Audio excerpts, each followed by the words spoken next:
All right. All right. Welcome, everyone. This is episode 4 of the Going Five Hole podcast reboot. I'm your host, Mike, alongside my co-host, Dennis. And joining us, some special guests. First, you probably don't recognize him from the official League of Kyle's Rivals Not Stupid podcast. It's Alex. And then also joining us, always has hockey. Surprised he didn't have hockey today, even though it's canceled. Hi. All right, so we're here today to recap the New York Rangers. We're recording this on Tuesday, July 28th. We're 5 days, 4 or 5, whatever the math is, 4 or 5 days away from the official restart. Hockey's back, so we're going to recap the Rangers right before it comes back. Yes, it's great, man. I'm super excited. And I usually know you are the bus driver here, but I'm actually going to take over today. So I'm just going to get right to the chase. We're going to start with the first game in October, and we're going to break it down. We're going to get the box score out, and we're just going to work through it. And if we're here all night, we're here all night. We're not going to do that.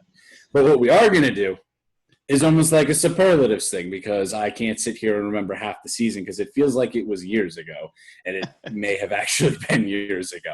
But we're going to start off with it, and I'm just going to pose this. We go in any particular order. I would just like to start with, first thing, biggest surprise of the season for everybody. I guess I'll start because I just said I'm going to start. There, I said it. We're going to do it. My biggest surprise this year was Adam Fox, by far.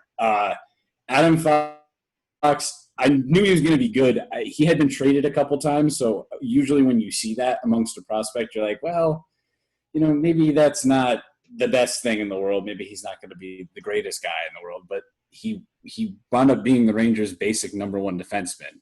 And I know a lot of people are saying Jacob Trouba didn't have a great year, but I think it's because Adam Fox basically became the Rangers' number one defenseman. Anything that I think they expected Jacob Trouba to do, Adam Fox kind of did that.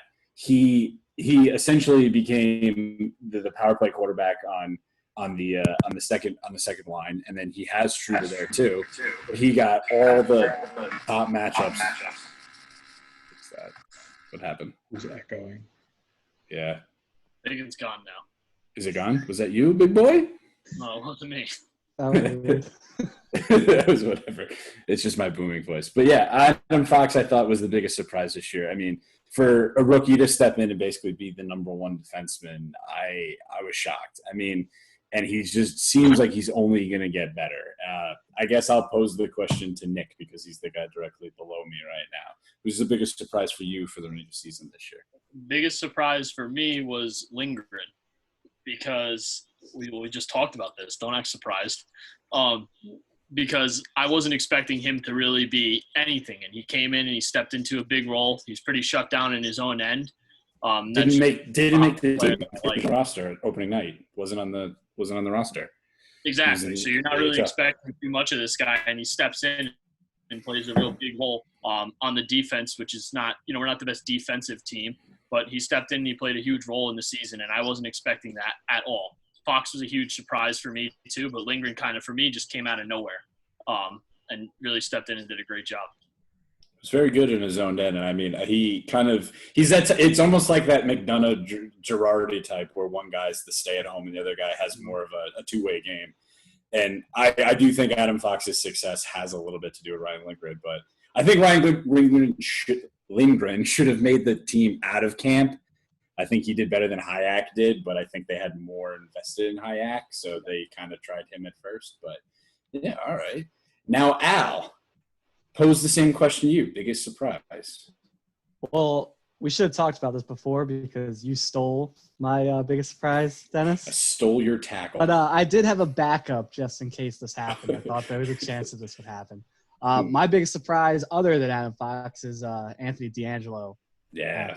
So, good he had a extremely solid season, 53 points this year. That's a big jump from last year with 30 points. And especially for a guy, it's very similar to what you're saying with Fox, but a little bit older. Guy that's moved around a bit, came over in a trade where he wasn't even necessarily the main piece of the trade. Arizona gave him away for like pennies on the dollar, basically. Exactly. I know. And we were looking for that draft pick, but just to get D'Angelo, which ends up looking like that's thank God we got him, because otherwise that trade would have been horrible. Yeah, So, that was for Stepan and Ronta, right? Yep. Would Arizona make the trade like today if you said, "Hey, we'll make the same deal, but you have this version of Tony"? I think that was a more maturity thing with him at the time. I think Arizona just wanted him gone because he had a reputation coming out of Sarnia as being Sault Ste. Marie as being uncoachable, and I think that kind of. Well, he's a pretty big asshole, but I mean, yeah. I don't know personally. He's probably. But he's on our team, so it doesn't matter. He's our asshole. Yeah, him and Lemieux, those biggest. I love that guy. Like I'm friends with Nick, and you know what I mean. Like he goes, I'm not friends with Nick. I hate the guy. But yeah, no, that's good. Bruce, what about you? I honestly, it's going to seem like it's not a surprise, but I have to say just how good Panarin really was on this team. You knew, you knew he was the biggest free agent. You threw a lot of money at him, so there are high expectations. But you end the season as a Hart Trophy candidate, and he's pretty much willed this team into the position that they're even in. They were red hot before the shutdown. I think they would have pulled it off and maybe made the playoffs had everything stayed the same. But if this team doesn't have Panarin, they're nowhere. They're in the bottom 7, and we're not even doing this, and we're not even watching them in a play-in series. I don't think. So they're hanging out with the Devils. Yeah, who off-season champs. Yeah, got to defend the title already. But that's why it might not seem like a surprise, but just how good he turned out in his first year. And not that he was ever a bad player, but he's been traded a few times, and you kind of saw what he was on Columbus. I can't think what got unlocked or something with him that he turned himself into a Hart Trophy candidate this year. Let me ask just initially. I think we're all on the same page. I think Panarin, obviously, how everyone knew he was good. I don't think anybody knew he was this good. Right. When he got signed initially in the offseason, I will pose the question to Alex first. What was your reaction to that contract? Because I think there's any big free agent, you go, yes, ooh, like that type of deal. I don't know if you felt that way, if you did feel that way, or you just were gung-ho, or you hated it from the get-go. At the time, it was definitely a lot of money, but I was all about it. I think was the guy that was worth this money. And I'm always, you might know this from talking to you in any sport, I'm a pretty big advocate of the amount of money you see at the moment of signing isn't really as much as you think it is later down the road, because salary cap moves up, a bunch of other guys start getting paid more. They use that contract as a baseline and further negotiations with guys. So yes, it was a lot of money for the guy right away, but I didn't have a problem with it then. And I really, I still think a few years down the road, we're going to look and be like, all right, well, that actually was a pretty average deal for a guy of his talent level. What about you, Nick? Are you same thing? You along the same lines, or? Yeah, it's more for me like the money was high. You have to look at that and go, oh yeah, it's like a really big amount to be paying a player, and it kind of makes you a little cautious going into it. But at the same time, a guy that wanted to be there, like Panarin wanted to be there, you just kind of had a feeling about him. It wasn't like other signings or other trades that we've gotten where you're like, okay, he's on our team and he's supposed to be our superstar, but how bad does he really want to play in New York? Because under the spotlight, there's a lot of pressure, and he just seems like the guy that feeds off something like that. Now seeing him play, of course I can say that, but you just kind of had a feeling with how bad he wanted to come to New York in a big city. You just had a feeling that guy was going to turn into a legitimate superstar in the league. One more thing I just want to add in too. It was also easier to swallow the money after hearing that the Islanders offered more than we did. That's exactly where I was going to go. How'd you know? But I will say, knowing Panarin, the way Kane reacted when they initially traded Panarin, I think speaks volumes of how he is as a player. And I think when he came here, and initially he was supposed to play with Zibanejad, it didn't really work out that way, but it worked for the better. I think you kind of had a feeling like, all right, I think he's where he wants to be. But let me change directions here really quick. I'm going to go from biggest surprise to biggest disappointment. I'm not going to start with myself because I'm not entirely sure what I want to say yet, and I want to hear what you guys have to say. So I'm going to start with Bruce on this one. Bruce, your biggest disappointment for the season? it's going to seem cliche, and I know we just talked about maybe Jacob Trouba didn't have a great year because of the emergence of Adam Fox. But look and listen, granted they didn't trade a lot for Jacob Trouba, but they gave him a big time extension. Granted, any defenseman is going to go for above their market value. They're fewer. The qualities is just fewer guys to find. But ultimately, and he's young too. Right. I think he's 20, still in his 20s, like 25? 26. 26. All right. But I think with him, it's just, I don't know, maybe you expected more coming in and getting an extension before playing a minute on the Rangers. Well, 7 goals, 20 assists. But again, maybe if Adam Fox it doesn't blow up, but it seemed like he struggled. Maybe he struggled under Lindy Ruff, so maybe a change in coaching might help.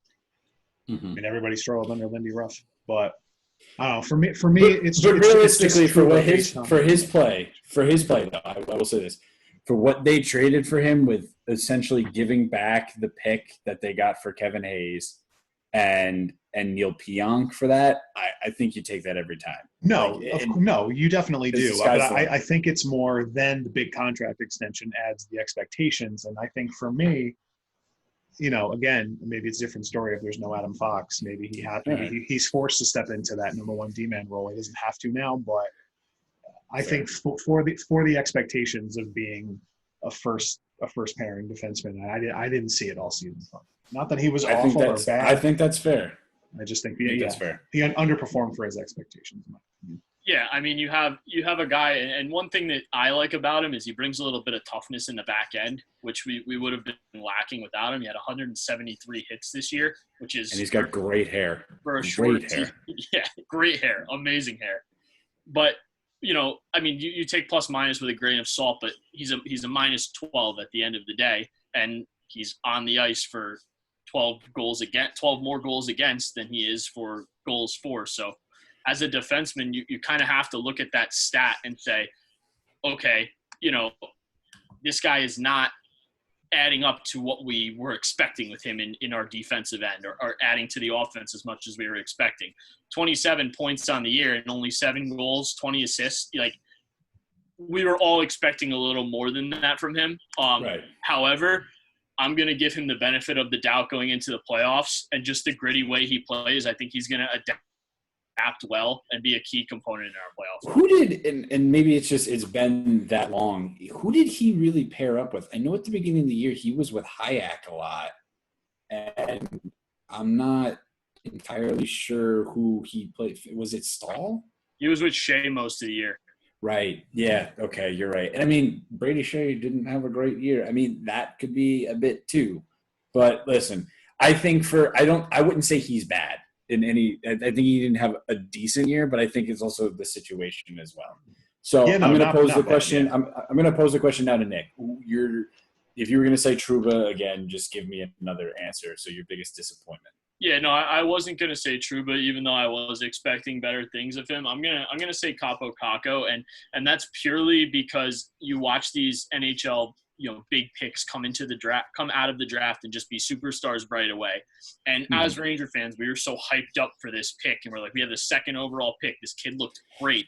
It was gifted to them. They didn't deserve it. Yeah. Exactly, and you're so excited. You're like, this kid's going to go in, and right away he's going to be a star. You saw that backhand goal he had where he just kind of dominated the pace of play in the offensive end. And I think it was either preseason or it was at Traverse City. And you're like, wow, this kid is the real deal. And then he comes in and he's having trouble adjusting to the style in the NHL. And for me, that was disappointing. But again, I expect better things from the kid. You can tell when he has the puck, he has a ton of talent.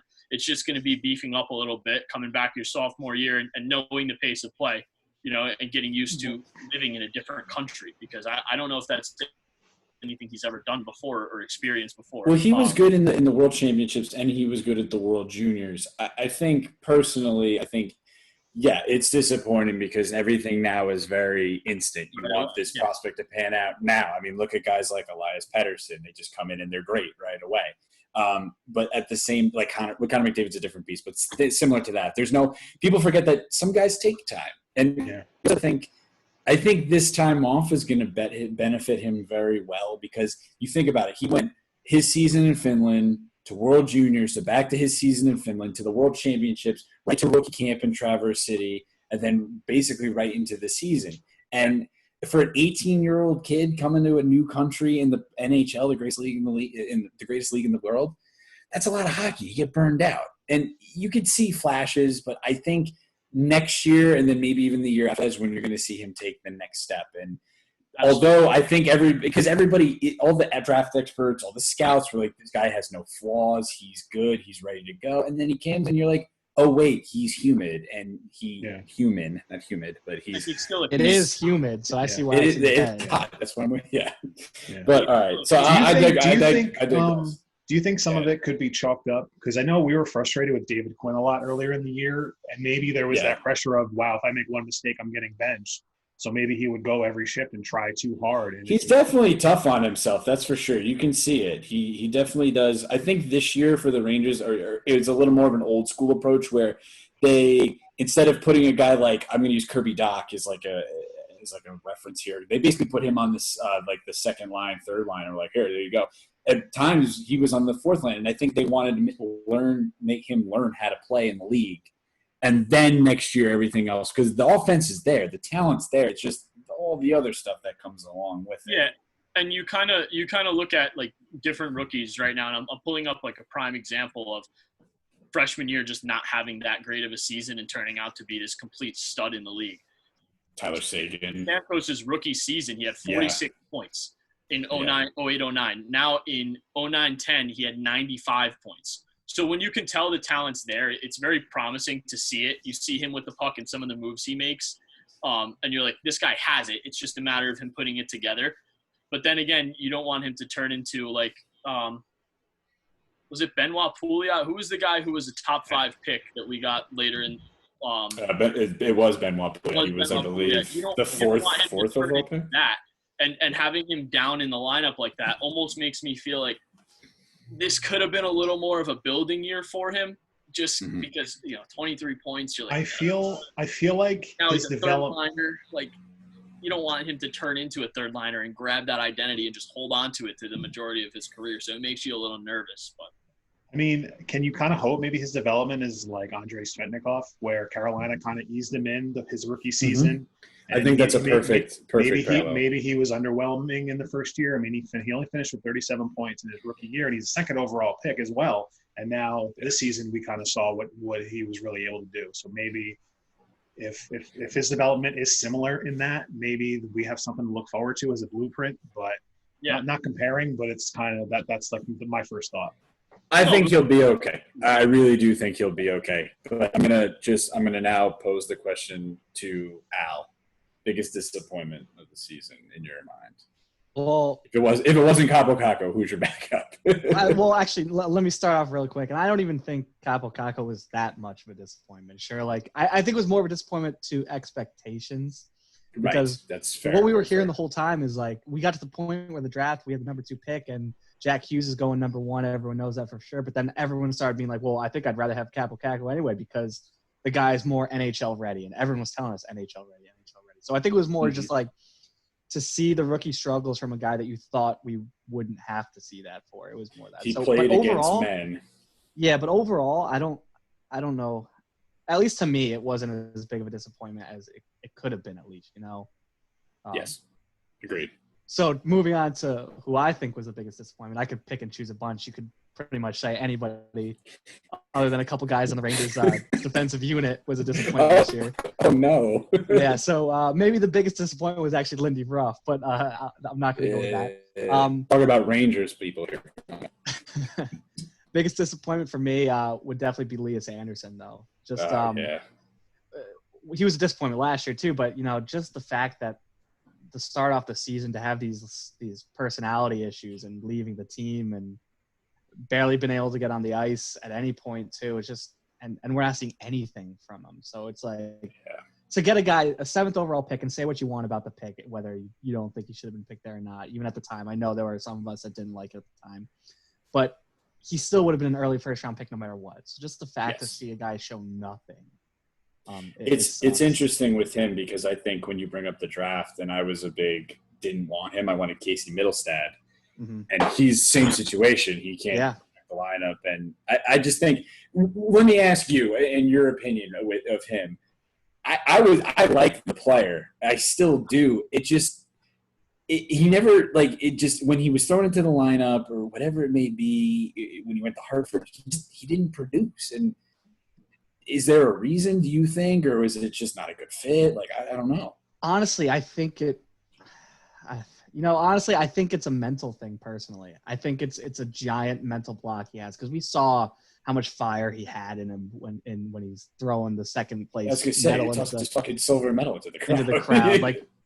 But then we saw him coming in his rookie year, and everyone talked about him. When you would see Philip Hedl, they talked to him like he's already the captain, even though he's not. So I think there might have been so much pressure on him for a young kid. It can be tough. Not everyone can do it. I know if personally I probably wouldn't have been able to do it, as a 20-year-old and 19-year-old. And he's still, he's still young, 21, but for hockey, you want to see something by this point. So, but personally, yeah, I think it could be mental. That might be another reason why he kind of had a little bit of a breakdown and left the team. Luckily for the Rangers, though, their prospect pool is pretty deep still. And, they did luck into Capo Caco. So I think that softens the blow of Anderson just like a smidge. I also think the fact just getting Hedl in that same draft class where, you could say if we took Hedl at the 7th overall pick, we'd be fine with it, Yeah, the people said if he was in the year after draft, because he was a late draft, he was a late birthday, he would have been a top 10. But I'm going to go with my biggest disappointment now. Perfect segue. I actually thought it was Philip Hedl. I thought he was going to take that next step this year, and like Al said, I don't think he was bad. I don't think, but it's now his 3rd year, and it just figured. My issue with him is he just doesn't seem to make other people better. He's more of a finisher, and it just seems like all the guys the Rangers have drafted, none of them want to play center, and it just doesn't seem to work out. And Brett Howden clearly is not that guy. They didn't draft him, obviously. Vitaly Kravtsov, it was not really a center. And then Elias Anderson was supposed to be that guy, and he is a center too by natural position. And it just felt like we'll try him on the wing. It's you luckily Strome has been a kind of epiphany for them, and Hedl's been that 3rd-line center. But I like to see the centers make everybody around them better, and I just didn't see that with him. There was flashes, and I think he's still kind of growing into his body because he's a big kid, 6'2", 200+ pounds, and I just thought you would see that next step. And he had 23 points, 14 goals, 9 assists, but that's it. That's the telling. The more goals than the assists. He played with Caco and Di Giuseppe, Di Giuseppe, say whatever you want about him, he's a player. He's not great, but with Caco, I thought he would take that next step. I guess I'll ask Bruce with this. Were you disappointed in Hedl? Is that just me, or I don't know? When you put it in terms of it's his 3rd year and he should show something, that maybe he is. He had 9 points in 9 games in the AHL. So, okay, point per game, sure, call up. And then over 60 games, 23 points, 14 goals, 9 assists at the NHL level. Maybe for a guy in his 3rd year, but if he's on the 3rd line, maybe, I don't know, what are your expectations of him at this point?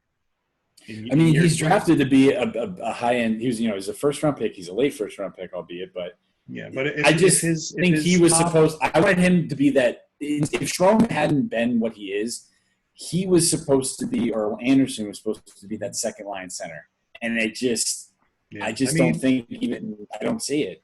Maybe just with him as a bottom 6 forward at this point. You hope that's not his ceiling, but if that's what it is, listen, you drafted an NHL capable. I think he's an NHL capable player. That's a lot more than you can say about a lot of guys in that system. So, and honestly, I know this team's lacking at center. You'd love for him to make the jump, but if he's a good 3rd-line center for what it is, then fuck it.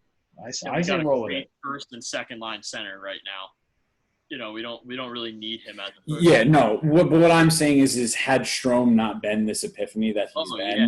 Well, maybe if Hedl plays more minutes with someone like Zibanejad, the numbers go up. It's the true argument. I agree. But all right, let's go quickly with this. I don't want to spend too much time on this.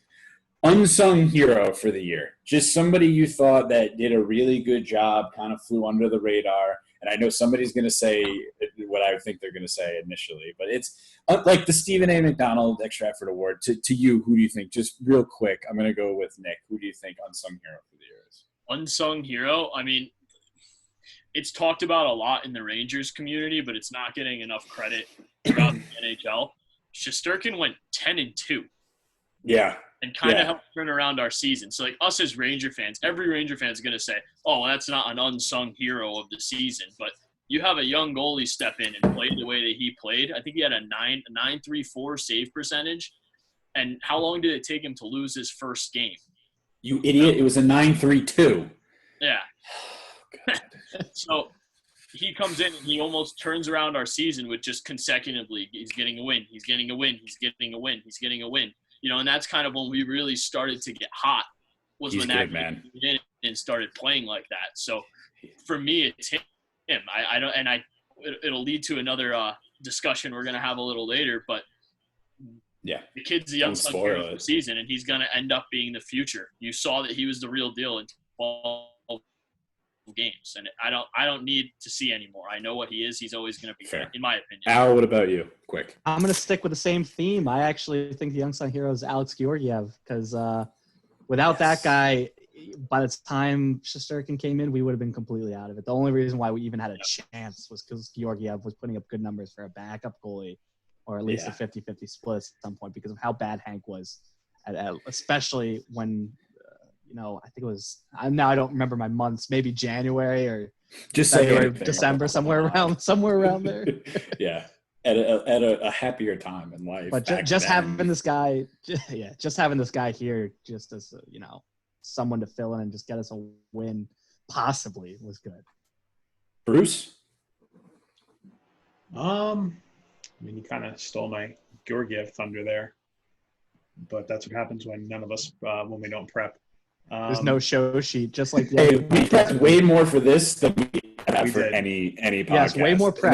And by that I mean me texting you guys like 10 minutes before we started. I was gonna say one text, way more prep than anything else.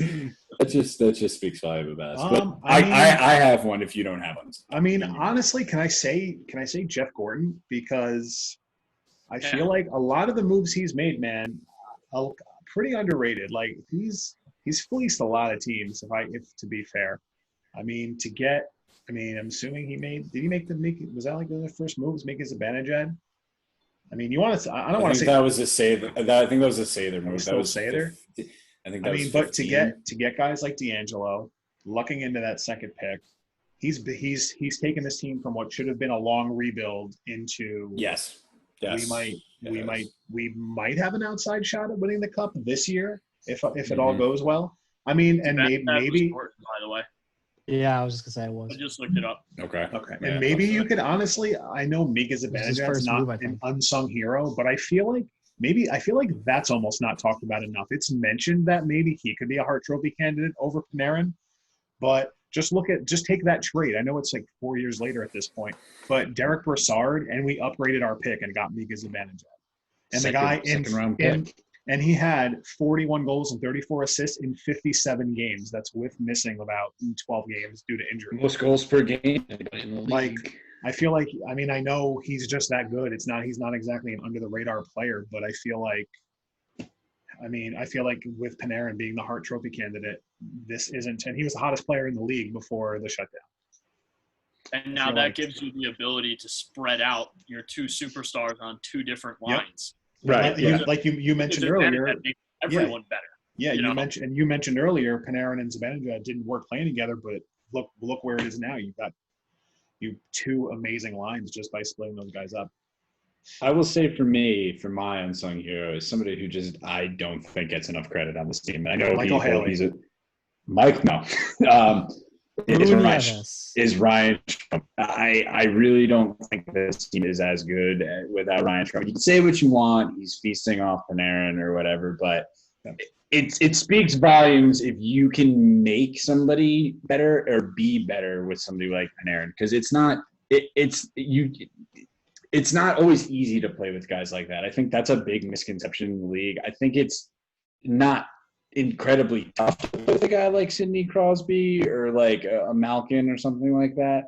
But like to help thrive. And then let's be honest, that Ryan Strome and Panarin were probably the hottest line in hockey at points. I mean, except for maybe like that Boston line. But I just think that, I mean, he had 59 points this year. He had 18 goals, 41 assists. And I think he helped make Panarin a better player. And I mean, I'm not sitting and saying that Ryan Strome's the best player on the team by any means, but he afforded the Rangers the ability to, like you said, separate Zibanejad and Panarin. And whether or not, I don't know if that's possible, or this team is as good if he is not as good as he has been playing with Panarin. So, right. I mean, stepping into that, I don't know. Too, you're a center, so you say making everybody better. If you're a great center, just by the position you're playing, it's much easier. I can't say it's easier, but you have to be that player that makes players around you better. Now you're playing with a superstar winger, and you're stepping into center. That's not the easiest role to fill. As a guy coming in, you have to build chemistry with that guy because you're the center and you're supposed to kind of lead the line, but this guy's a superstar and he's going to lead the line, and you have to build chemistry off of him and adjust your game. So just you have to be able to play with the puck off your stick, which is not easy for some. You have to be able to play with the puck off your stick, which not a lot of guys can do in the league, and I think he's pretty good at that, actually. So, all right, yeah, that's that. Yeah. What sucks, I'm just going to say, is I think he's going to end up being the casualty due to the cap going down because of COVID. I think so too. I don't know. That's a discussion for like another day. But I think sure. It's just this one pops in my head when I hear his name. You're probably right, which is the thing, because I personally lean towards D'Angelo, even though I think it's foolish to let D'Angelo walk or not trade his rights or something like that. But you look at the Rangers' depth with their defense as opposed to their depth with center. Either way, I don't want to go down that road. You are correct. I do think that you're right with that.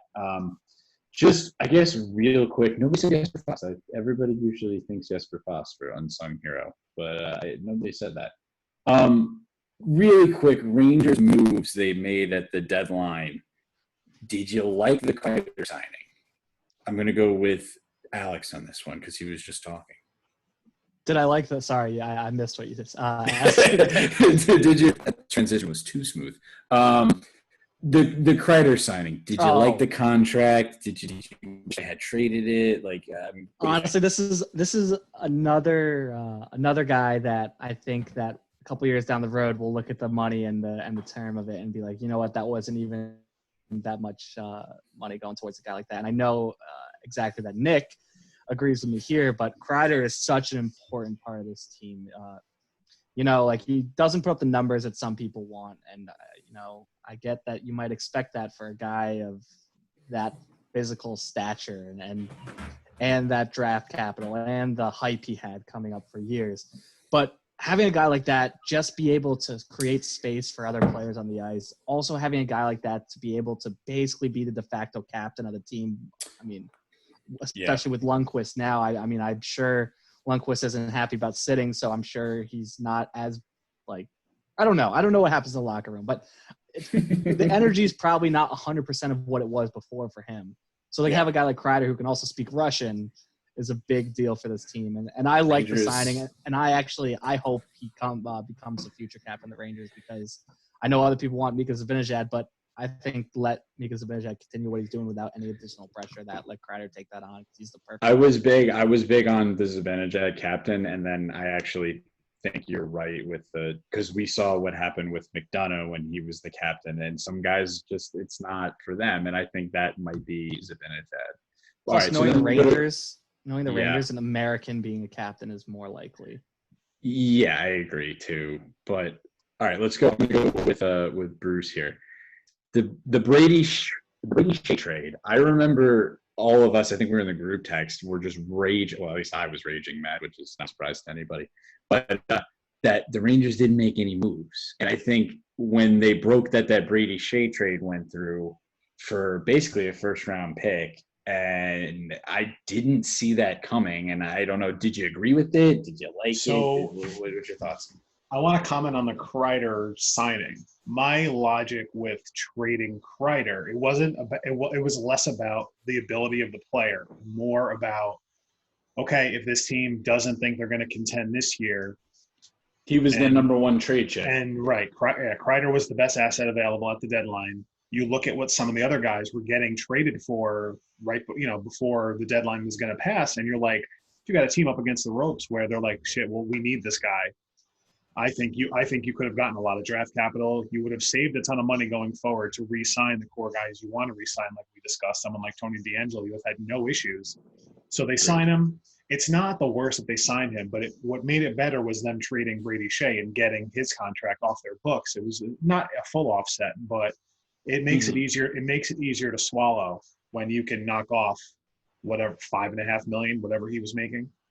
Yes, something like that. 5.5 so or something like I that. think I wanted him traded simply because if you want to rebuild, this is another way to maybe quickly do it and get money off the books, and maybe you can flip, if you have picks and you like a guy, maybe you can flip some of your picks for a guy. Yeah, there's so many possibilities with making moves in all sports, but at the end of the day, I didn't disagree with the signing. I thought maybe I would have maxed it out at 5 years, but I think you're splitting hairs at that point. But again, he's definitely good to have around. It sucked he broke his foot like a couple days later, but yes, we got lucky with that though. Right? Yeah, here we are. 4 months later, and we get him. Everyone's healthy, but yes. Ultimately, All right, so I was fine with their moves. I'm good with it. Well, all right, we're a little short time, like a little less than 5 minutes, but I just want to pose the question. No, we're good. I texted Nick. that.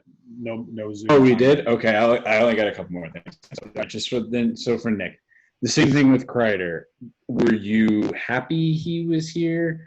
Did you want to see him move? Because I don't think the Rangers ever really have had like that number one trade chip in going into it, and I think a lot of people got blinded by the, oh man, this return, because if you're blue shirt banter, yeah, I'm calling you out in person right now. There's always people like them always want to constantly build towards the future, and eventually that future has to be here. And I do think Kreider is somebody that you need for the future. Do you agree with that? Do you disagree with that? What do you think? Key component moving forward. I don't think you even had an option. I don't even think, unless you're getting fucking Connor McDavid and someone that's going to immediately make a huge difference in your team, you're not trading Chris Kreider for future draft picks. I think that would have been insane. Big body, he hits, he's a net front presence, he's good on the power play, and he's a player that's just made for the playoffs. And not only that, but he's become such a leader on the team that you just can't go without this guy right now. If you have the option to sign him, especially for a deal that I thought, the term is long, but whatever, it's a fair deal for now. It's front loaded too. It's very front loaded. Exactly. So and moving forward, you just need that guy. I don't think we did anything wrong at the trade deadline. I think getting rid of Shea was the right move. He just was kind of turning out to just not be as good of a fit as we were expecting. Even with his boy Trouba, which I kind of expected big things from both of them together, growing up together, being friends. But I think we had a near perfect deadline for what we're doing, and I think we're setting up to be a very, very good team for a long time. All right, good. I mean, just for me, it wasn't really. It was around the deadline. I would say it wasn't on deadline day, but the Julien Gauthier for Joey Keane trade I thought was really good. As a player, love Gauthier, and I think he's going to be actually fairly important on this team moving forward. I mean, guy was on pace to score 40 goals in the AHL, and the Rangers had a surplus of D talent, and I think Joey Keane was like a mid-round draft pick, so it was almost he didn't even make Carolina's roster, I believe. And that was like a great trade. I love trades that are we have a lot of. Well, you said Ryan Strome before. Would you trade Spooner for him straight up? I mean, oh my god, yeah, I didn't. I don't even remember that. But yeah, all right. So let's switch gears here because we can keep going, right? We don't have to take a break now. I'll stop it and I'll start again just to be sure. I don't want to have it shit. All right. So we're gonna take a quick break and we'll be right back. Click the next video for part 2 of our Rangers week. It's down here. It's somewhere. And I'm touching Nick. No, I'm not.